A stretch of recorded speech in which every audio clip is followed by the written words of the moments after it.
So let's go ahead and jump in here. I think probably the first place that we can start is looking at the actual import options in MAXQDA. So to do that, we'll come up to the Import tab, and you'll see that I'm working with an empty project file right now. All I have in here is just my PowerPoint slides and the handout for today. I don't have any actual documents to analyze.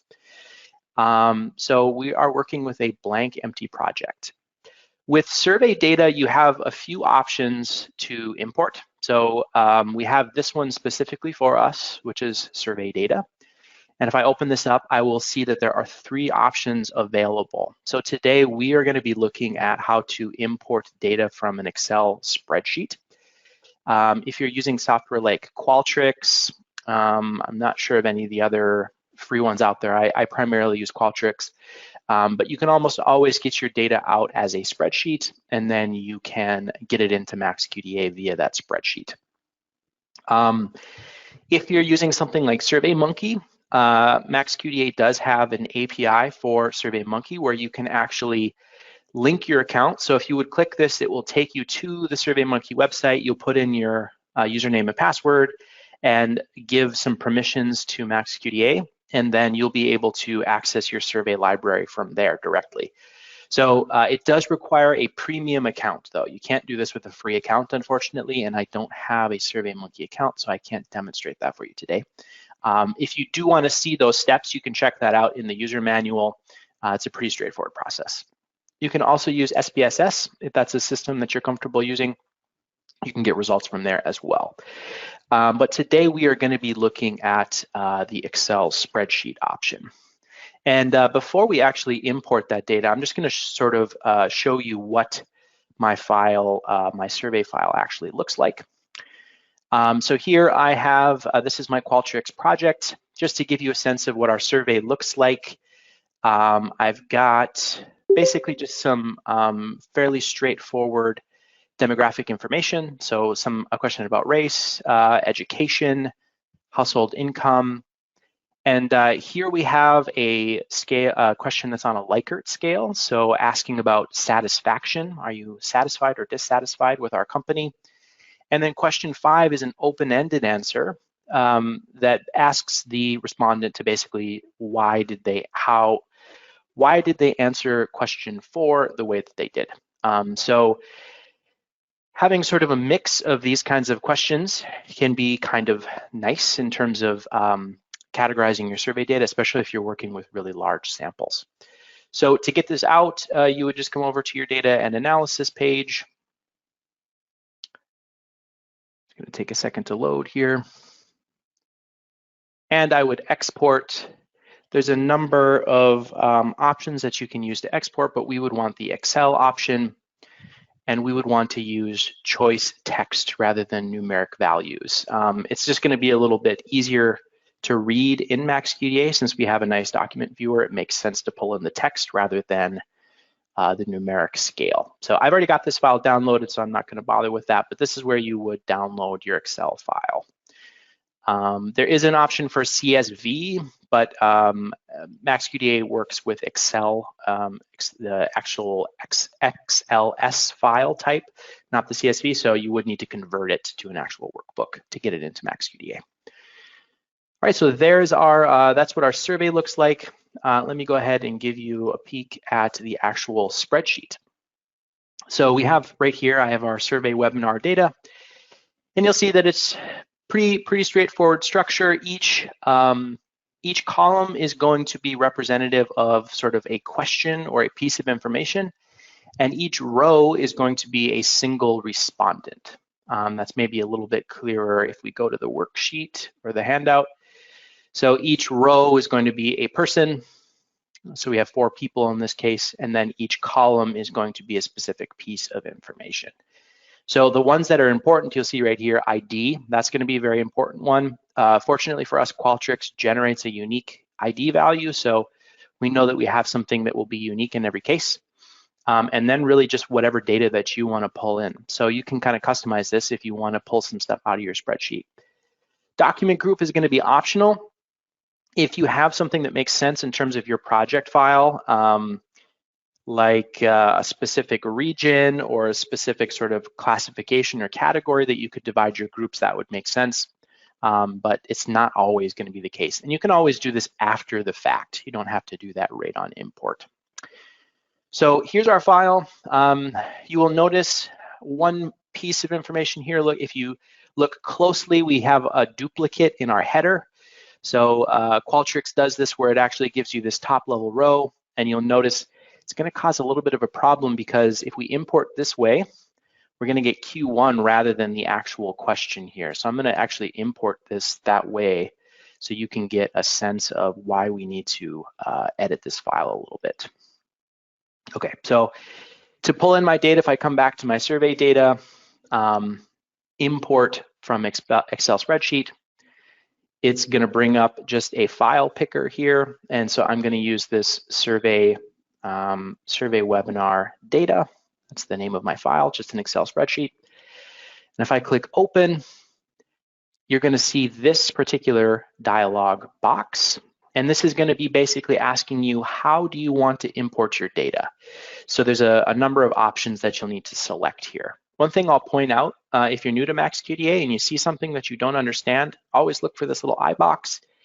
This will link you directly to the user manual and explain exactly what this box that you're seeing does. So I'm going to walk you through that now, though. The first one, document group. So you'll see if I open this, it would allow me to create document group on basically any of my columns. So I could split those into groups. So if I had a thing that basically said, please tell me what city you're from, I could split my respondents into what cities they're from, or based on their education level, whatever. Again, you're going to have to decide what's relevant to your particular analysis. So we're going to leave that blank for now. We're just going to create a new document group. The document name, we want this to be unique. So we're going to use the column response ID. That's a unique column that was generated by Qualtrics. When we get down to this main piece here, this is going to have each column header, and it's going to ask us, do we want to import these as codes or variables? And basically the difference is a variable is going to work in behind the scenes. It's going to allow you to basically filter through your data. So think of sort of a mixed methods approach where you're grabbing data based off of a certain parameter. That will not display in your document. So if it's necessary for you to see it while you're coding, you'll want to make sure that you also add it as a code. And that's explained a little bit more thoroughly in the handout that I provided for today.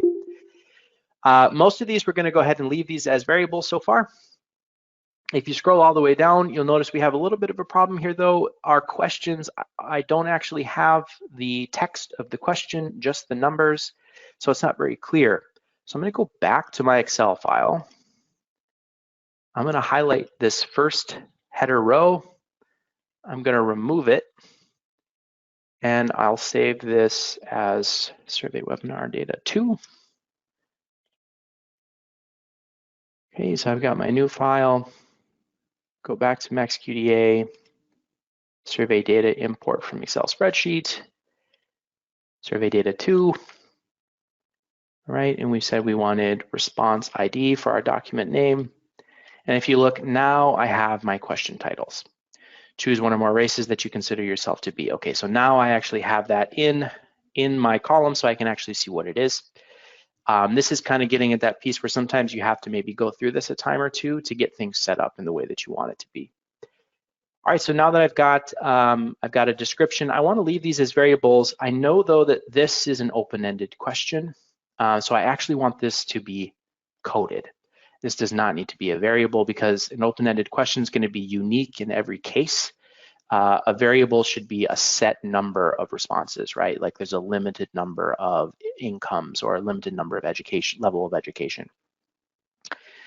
The last then option is the code empty cells option. And basically what this means is if a respondent did not answer a question, do you want it to be coded? In most cases, you should leave this blank. Basically, if you were to code those empty cells, it will kind of mess up any counts that you do. If you do any document variable statistics, you'll get sort of false positives. So you want to leave that blank. This will help you, and I'm going to show you exactly why at the end of the session. You'll see it will basically tell you when people answered a question and when they didn't. Okay, with all this set up, I can click OK. This is going to basically just give me a preview of what my import will look like.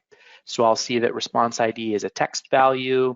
I've got some number values for my location data, longitude and latitude. And if I click import, it's going to give me a summary here. I have 5 texts, which in this case means I have 5 respondents that were imported, and I have 1 imported code. So I can go ahead and close this. And if I open up a document here, you'll see I've just put in some lorem ipsum sort of filler text for responses. I do have one that I wrote out at the beginning or at the end, an actual response that someone might have written.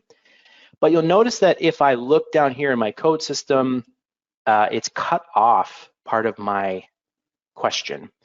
And MAXQDA only pulls in about the first 63 characters. So you'll need to probably edit this in order for it to make sense. The cool thing is it does pull in the entire text in your code memo. So you'll have the exact text that was asked in the survey. So you can change the code name to reflect something that's sort of easier to understand, but you'll retain that full question text in the code memo. So I'm going to go ahead and change this code name. We'll just call it open-ended, and we'll say, why were you satisfied? Dissatisfied. I don't know if I'm spelling that. Can't spell right now. Satisfied. Okay. All right. So now I've got my responses. What I'm noticing though about this is I'm sort of missing a piece of information here. Basically, this question is asking, why did they answer the previous question the way that they did? So why did they say satisfied? Why did they say dissatisfied? And I can't see that right now because it's only stored as a variable and it's not displayed here. So I actually need that to be coded. So I'm actually, unfortunately, going to have to re-import this one more time. So I'm going to go ahead and remove these documents, and I'll remove this code. I'm going to go ahead and copy this text first. And I'm going to re-import these.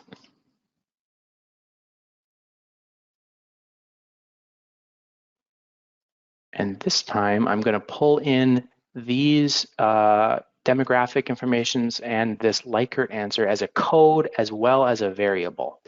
So now I'll be able to use them as a variable to activate documents in the background, but I'll also be able to see them in my document. So that's really the distinction here between when I use a code versus a variable. And you'll be able to see what that looks like in a second. We need to also change the document name. We want that to be response ID. And this we can leave, create a new document group, and then this we also leave blank. So if I import this now you will see I have all of that information available to me. So if I come down to this last one, I see that my respondent was extremely satisfied, and I can see that their justification is connected. So it's a little bit easier for me to sort of make a connection about why they said what they did. So you can see that this process, you kind of have to go through it a time or two to make sure that you're displaying all the information that you need to get coded. After you do this a few times, you'll get a pretty good feel for how things work. Additionally, to make things a little bit simpler, I can change the colors here. So let's go ahead and make this one teal, and we'll make this one green. We'll make this one yellow, and we'll make this one red. So you can kind of color coordinate these so that you're able to get a better sense of when you're switching between questions. It just makes things a little bit easier to see. So that takes us through this aspect of it. If we go back to our handout, we've sort of seen what our table needs to look like. We've sort of seen this process in action where we kind of have to import, then take a look at how things are displayed, decide do we need to make any revisions, and then re-import. Here you'll sort of find, again, that explanation of why we check the boxes that we do. So it's really just a case of whether or not you need that information to be displayed. All right, so that takes us through the coding piece. So if I pull this in here, you can see that I've got my open-ended responses and my Likert data and other things. I'm going to show you real quick what the variable pieces of this look like. So the easiest way to explore that is to come up to the variables tab, and I can look at the list of document variables. So the document variables, there's going to be quite a few here. A lot of these, like document group, document name, created by, some of these are generated. You can see the source, the system. MAXQDA will automatically generate some of these. So those ones aren't terribly interesting. The ones that are down here that are user generated, these are actually from our spreadsheet. Okay, so we can see that we actually have these pulled in now, and you can see what type they are as well. The cool thing about variables in MAXQDA is you can actually add and edit these variables. So you can decide which ones you want to display and which ones you don't. If you've got a really long list, that can be helpful. And you can also add and remove. So if I come back to the list of document variables, I can add variables here. I can add in a new variable. I can give it a name. I can decide what type of variable it is. And this will actually function basically as a, when I go over here to the data editor, this will actually function as sort of a spreadsheet. So you can see I have my variable values here. I could actually come in and edit these values based off of what's here. So that can be pretty handy on a small scale. If you are doing a significant amount of this, or if you collect demographic data through another survey, or you have access to it by some other type of information that's already been collected, the easiest thing to do, and I lost my window there, you can actually export this to Excel. So if I go into my data editor and I export this to Excel, I'll say document variables. This will create a table, and then you could add variables to this. And what's nice about this is that it has the document name already in a column. So as long as you're in the correct row, any variables that you add back in to MAXQDA will be tied to the proper document. So I can add them in this spreadsheet, then I can come back to MAXQDA. And if I come to my variables, I can import document variables, and then it'll ask me for that file, which was right here, that document variables file. So anything that I've added, I can pull back into MAXQDA and it'll add those files for me. So that can be nice if you've collected information in several places. You can use that all across Excel. Let's see, what else do I want to talk about with variables? Yes, document variable statistics. Okay, so if I come here, the first thing that I need to do is I want to activate these documents. I want just my survey data. There's no variables that are attached to my PPT or to the handout, so those would kind of throw off my numbers. So I want to look just at my survey data, and I'm going to come to my document variable statistics, and let's just pick a simple one. Let's see. I think race is probably an easy one to do. Okay, so if I click OK, the first thing that it will generate for me is a table. And to explain this to you just a little bit, the total is my number of surveys. So you can see I have 5 documents over here, so I have 5 surveys. Total valid would mean the number that I actually have answers for.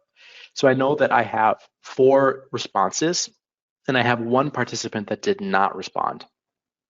So that's an easy way to get a sense of how good the response rate is on your survey. A lot of survey tools have that built in. What you'll see though, what I'm going to talk about in the 3rd session is how you can create these visualizations, then pull them into QTT and generate a report directly from there, which would be the advantage of doing it in MAXQDA versus like Qualtrics built-in display. I can also get a graph out of this. And if I wanted to include that missing data, I can do that right here, display missing values, and I can see sort of the makeup of my survey. You can change this to different kinds of graphs if you want. You can change the orientation of the axis. You can change the labels. You can go from percentage to numbers. So there's a lot of ways that you can customize this, changing the titles and things like that. And then what we'll look at on the last session was right here with QTT. I can pull this directly into my workspace and generate a report from there. So the document variable statistics are a pretty good way to get a sense of how many people have responded to your surveys, and which questions maybe they answered, which questions they didn't. This is particularly valuable in the case of like this one here, overall, how satisfied are you with your company?